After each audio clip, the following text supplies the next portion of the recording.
আলহামদুলিল্লাহ, আমার অনেক দিনের একটা স্বপ্ন ছোট্ট পরিসরে হলেও পূরণ করতে পেরেছি। আল্লাহর কাছে হাজার হাজার শুকরিয়া। তো চলেন আজকে আমার ডেইলি ব্লগে এটা সম্পর্কে গল্প করা যাক।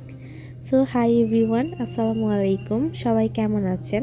আশা করি অনেক ভালো আছেন। আলহামদুলিল্লাহ, আমি অনেক ভালো আছি। আর আজকে আমি অনেক বেশি খুশি। দিনটা ছিল পবিত্র মাহে রমজানের দ্বিতীয় জুম্মা। আমার অনেক দিনের ইচ্ছা ছিল আমি অসহায় দরিদ্র মানুষদেরকে একদিন হলেও ইফতার করাবো। সো এটা যে এই রমজানেই সম্ভব হবে আমি এটা কখনোই ভাবতে পারিনি। এটা হয়তোবা অনেকের কাছে খুবই সামান্য বা তুচ্ছ বিষয়ও মনে হতে পারে, তবে এটা আমার কাছে অনেক বড় একটা পাওয়া। আমি হয়তোবা খুব বড় সড়ো আয়োজন করতে পারিনি, তবে যতটুকু পেরেছি আলহামদুলিল্লাহ আমার সামর্থ্য অনুযায়ী করতে পেরেছি। আর একটা কথা না বললেই না, আমার আম্মুর সাথে না থাকলে হয়তোবা এটা এত সুন্দরভাবে কমপ্লিট করতে পারতাম না।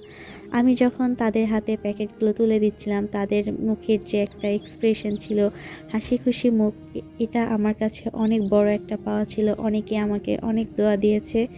আল্লাহ তাদেরকে সবসময় ভালো রাখুন। আর আপনারাও আমার জন্য প্রে করেন যেন আমি সবসময় মানুষদের পাশে দাঁড়াতে পারি, তাদের সমস্ত প্রয়োজন না মেটাতে পারলেও কিছুটা যেন মেটাতে পারি। আল্লাহ যেন আমাকে সেই সামর্থ্য দেন। আর এভাবেই এই দিনটা আমি খুবই আনন্দের সাথে কাটালাম। ভিডিওটি ভালো লাগলে লাইক, কমেন্ট, শেয়ার করতে ভুলবেন না। আল্লাহ হাফেজ।